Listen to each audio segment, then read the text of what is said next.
Hello hi எல்லாருக்கும் வணக்கம். இன்றைக்கி சஃபல் பண்ணி வீடியோ போட்டுடலாம். பிரபஞ்சம் உங்களுக்கு என்ன கைடன்ஸ் கொடுக்குறாங்க, பிரபஞ்சம் உங்களுக்கு என்ன மெசேஜ் வச்சுருக்காங்க, யாருக்கெல்லாம் அந்த மெசேஜ் தேவைப்படுது, யாருக்கெல்லாம் பிரபஞ்சம் கொண்டு போய் சேர்க்க சொல்லியிருக்காங்க என்னோட மூலியமாக, இந்த கார்ட்ஸ் மூலியமாக பார்த்துடலாம். ஆல்ரெடி நிறைய டைம் சஃபல் பண்ணி தான் வச்சுருக்கேன். என்ன மெசேஜ் வருதுன்னு பார்த்துடலாம். The சேரட்,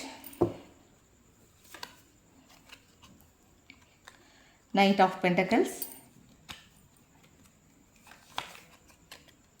Seven of Cups, Knight of Wands, The Sun card. நான் சொல்லலை, உங்களுக்கு டெய்லி ஏதோ ஒரு கார்டு வந்துடும். ஜட்ஜ்மெண்ட் கொடுக்குற மாதிரி, ஜஸ்டிஸ் கொடுக்குற மாதிரி, சன் கார்டு வர மாதிரி. 5 of Pentacles,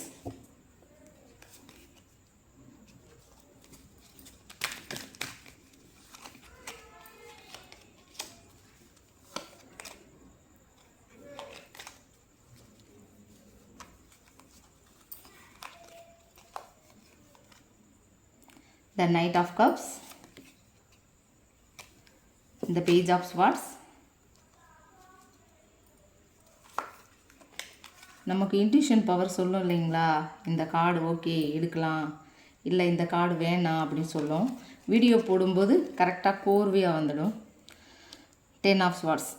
ஓகே, இன்னைக்கு இதுலேருந்து உங்களுக்கு என்ன மெசேஜ் கிடைக்கிதுன்னு பார்த்துட்டு பார்க்கலாம்.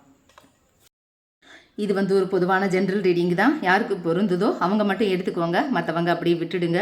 வீடியோவில் கனெக்ட் ஆகிறதுக்கு லைக் பண்ணிவிட்டு பாருங்கள். ப்ளீஸ் மறக்காமல் சப்ஸ்கிரைப் பண்ணிவிட்டு பாருங்கள். ஷேர் அண்ட் கமெண்ட் பண்ணுங்கள்.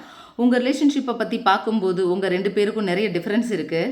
என்ன டிஃப்ரென்ஸ்னால், ஒன்று ஏஜ் டிஃப்ரென்ஸாக இருக்கும், இல்லை கேஸ்ட் டிஃப்ரென்ஸாக இருக்கும், இல்லைன்னா மணி டிஃப்ரென்ஸாக இருக்கும். ஆனால் கண்டிப்பாக ஏதோ ஒரு டிஃப்ரென்ஸ் இங்கே இருக்குது, நான் பார்க்குறேன். உங்கள் ரிலேஷன்ஷிப்பில் ரொம்ப லாங் டிஸ்டன்ஸ் ரிலேஷன்ஷிப்பாக தான் இருக்குது. இந்த பர்சன் ட்ராவலை லைக் பண்ணுற பர்சனாக இருப்பாங்க, ஒர்க் பண்ணுற பர்சனாக கூட இருக்கலாம். ஆக்ஷன் எடுக்கணும்னு நினைக்கிறாங்க, ஒரு காலோ ஒரு மெசேஜோ பண்ணணும்னு நினைக்கிறாங்க. நேரில் மீட் பண்ணுறதுக்கான பாசிபிலிட்டிஸ் இருக்குது. டோன்ட் வரி, நேரில் ஆக்ஷன் எடுப்பாங்க. ஆனால் கொஞ்சம் ஸ்லோவாக தான் ஆக்ஷன் எடுப்பாங்க. இந்த பர்சன் எப்போவுமே ரொம்ப ஸ்லோவாக இருப்பாங்க. என்ன முடிவு எடுக்கணுன்னாலுமே நாளைக்கு பண்ணிக்கலாம், அடுத்த நாள் பண்ணிக்கலாம்னு எந்த ஒரு விஷயத்தையுமே தள்ளி போட்டுகிட்டே இருப்பார். நீங்கள் எங்கேயாவது போகலான்னு கூப்பிட்டு இருந்தா கூட டக்குன்னு ஒரு முடிவு எடுத்து உங்கள் கூட வந்திருக்க மாட்டார். இப்போ போகலாம், பிறகு போகலான்னு ஒரு காரணம் சொல்லிக்கிட்டே இருப்பார். கமிட்மெண்ட் கொடுக்கணும்னு நினைக்கிறாரு, ஆனால் மனசில் 1008 விஷயம் ஓடிட்டுருக்கோம். இப்போ கொடுக்கலாமா, அப்புறம் கொடுக்கலாமான்னு நல்லா அலசி ஆராய்ச்சி பண்ணிவிட்டு உங்ககிட்ட தான் வருவாங்க. அடுத்த நாளோ அடுத்த மாதமோ இல்லை அடுத்த வருஷமோ கட்டாயம் யோசிச்சுட்டு வருவாங்க. அது வரைக்கும் நம்ம பொறுமையாக வெயிட் பண்ணலாம். எதுக்கு இப்போ எல்லா பக்கமும் யோசிச்சுட்டு இருக்காரு தெரியுமா? இந்த பர்சனுக்கு நிறைய ஆப்ஷன்ஸ் இருக்குது. இது பெஸ்ட்டா, அது பெஸ்ட்டா, இது லைஃபுக்கு ஒத்து வருமா, இல்லை அது லைஃபுக்கு ஒத்து வருமானு பூவா தலையாக போட்டு பார்த்துட்டு இருக்காரு. இப்போ கரண்ட்லி உங்களை ஆப்ஷன்ஸில் ஒருத்தியாக கூட வச்சுட்டு இருக்கிறதுக்கு வாய்ப்பு இருக்குது.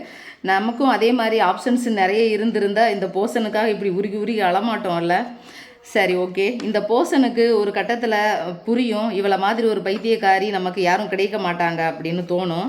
அப்போ வருவாங்க. இந்த பர்சனுக்கு ஃபிசிக்கல் அடிக்ஷனும் இருக்குது. நீங்கள் எங்கே ரிஜெக்ட் பண்ணிடுவீங்களோன்ற பயமும் இருக்குது. அவங்க உங்களை நடத்தின மாதிரி நீங்கள் அந்த பர்சன்கிட்ட நடந்துப்பீங்களோன்னு பயப்படுறாரு. உங்களை ஒரு ஆளாக கூட மதிச்சிருக்க மாட்டார். உங்களை எப்படி நடத்தினாருன்னா ஆளாக கூட மதிச்சிருக்க மாட்டார். நீங்களும் உயிருள்ள ஒரு பொண்ணுன்னே நினச்சி பார்த்துருக்க மாட்டாங்க. உங்களுக்கும் மனசு இருக்குது, உங்களுக்கும் ஆசை இருக்குன்னு நினைக்காம இருந்திருப்பார். உங்களை ஒரு ரோபோட் பொம்மை மாதிரி நடத்தியிருப்பார். அதே மாதிரி இப்போது அந்த பர்சனை நடத்தினா அந்த பர்சனால் தாங்கிக்க முடியுமா, அதான் யோசிச்சுட்டு வெயிட் பண்ணுறாரு. எங்கே வந்தால் ரிஜெக்ட் பண்ணிடுவீங்களோ என்னன்னு. ஏன்னா நீங்கள் அந்த பர்சனுக்கு ரொம்ப முக்கியத்துவம் கொடுத்து தலைக்கு மேலே ஏற்றி வச்சுட்டீங்க. அதனால் அந்த பர்சனால் கீழே இறங்கி இப்போ வர முடியலை. மற்ற எல்லாருமே இந்த பர்சனை கண்டுக்கவே மாட்டாங்க. நீங்கள் கொடுத்த முக்கியத்துவமே உங்களை ஜட்ஜ் பண்ணியிருப்பார் முக்கியத்துவத்தை வச்சேன்னு. ஓகே, இவளுக்கு ரொம்ப பிடிச்சிருக்கு, நம்ம இடத்த யாருக்கும் தரமாட்டா, நம்ம இடத்துக்கு யாரும் வர முடியாதுன்னு நல்லா தெரிஞ்சுட்டு தான் உங்ககிட்ட இப்படி நடந்துப்பாங்க. நமக்கு வர்ற மெசேஜ் இப்போ ஷன் கார்டு மெசேஜ், உங்களுக்காகவே யூனிவர்ஸ் அனுப்பின மெசேஜ். நீங்கள் நோ கான்டாக்டில் இருக்கும்போது இந்த கார்டு வந்துச்சுன்னா இது வரைக்கும் இருட்டாக இருக்கிற உங்கள் வாழ்க்கை வெளிச்சமாக மாறப்போகுதுன்னு அர்த்தம். இருட்டில் இருந்து வெளிச்சமாக மாறப்போகுது. இப்போ இருக்கிற உங்கள் லைஃப்பில் ஒரு ஹாப்பினஸ் இல்லை, ஒரு சந்தோஷம் இல்லை. ஆனால் நியர் ஃபியூச்சரில் நீங்கள் நினைக்கிற பர்சன்கிட்ட இருந்து ஒரு பாசிட்டிவான பதில் கிடைக்கும்.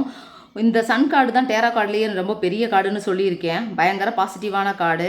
நம்ம பார்க்குற எல்லா கார்டுமே நெகட்டிவாக வந்து இந்த ஒரு கார்டு மட்டும் வந்தாலே போதும், எல்லா ப்ராப்ளமும் சரியாகும். உங்கள் 2 பேருக்கும் கட்டாயம் ரீகன்சிலேஷன் நடக்கும். இப்போ இந்த பர்சன் லைஃப்பில் ஹீலிங் பீரியட் நடந்துட்டு இருக்குது. டிவைனோட இன்டர்ஃபியரன்ஸ் வந்திருக்கு. அதனால் பொறுமையாக இருங்க. ஆட்டோமேட்டிக்காக சேஞ்ச் ஆகி உங்ககிட்ட தான் வருவாங்க.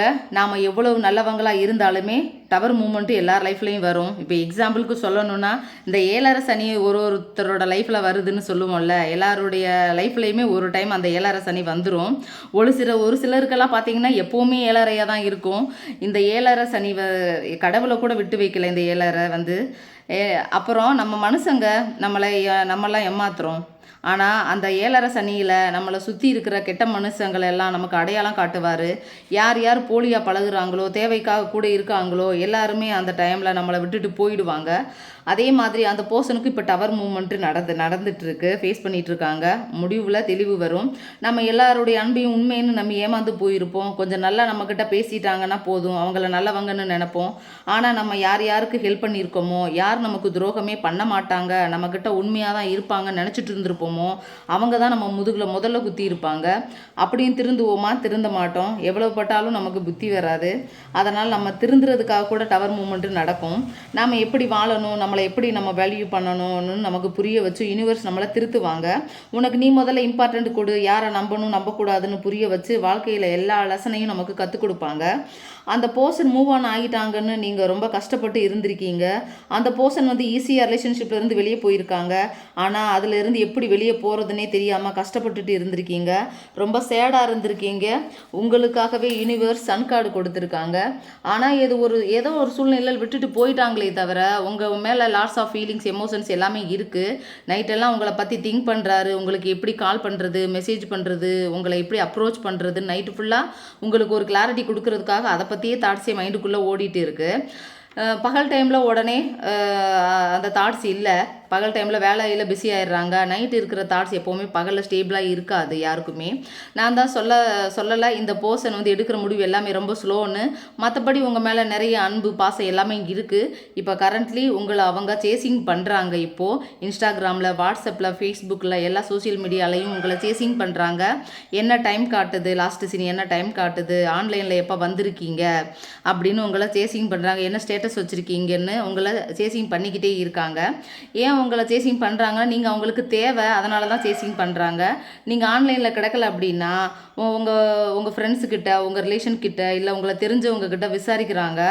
உங்களுக்காக தான் கரண்ட்லி வெயிட் பண்ணுறாங்க. நீங்கள் இல்லாதது அந்த பர்சனால் ஏற்றுக்க முடியலை. எம்டியாக ஃபீல் பண்ணுறாரு. தனிமையில் இருக்கிற மாதிரி ஃபீல் ஆகுது. நீங்கள் தான் வேணும்னு ஒரு வாண்டா கையில் பிடிச்சி விட்டு நிற்கிறாரு. நீங்கள் வேணான்னு தான் அவங்களே ஒரு ட்ராமா க்ரியேட் பண்ணிவிட்டு இதுக்கு முன்னாடி போயிருக்காங்க. இல்லை இந்த ரிலேஷன்ஷிப் வேண்டாம், நம்ம விலகிடலாம் அப்படின்னு தான் ஏதோ ஒரு மைண்டில் விலகி போயிருக்காரு. மற்ற ரிலேஷன்ஷிப்லாம் செப்பரேஷன் ஆனதுக்கு 1008 காரணம் இருக்கும். இந்த ரிலேஷன்ஷிப்பை பொறுத்த வரைக்கும் இவங்களே ஒரு ட்ராமா க்ரியேட் பண்ணி தான் விலகியிருக்காங்க.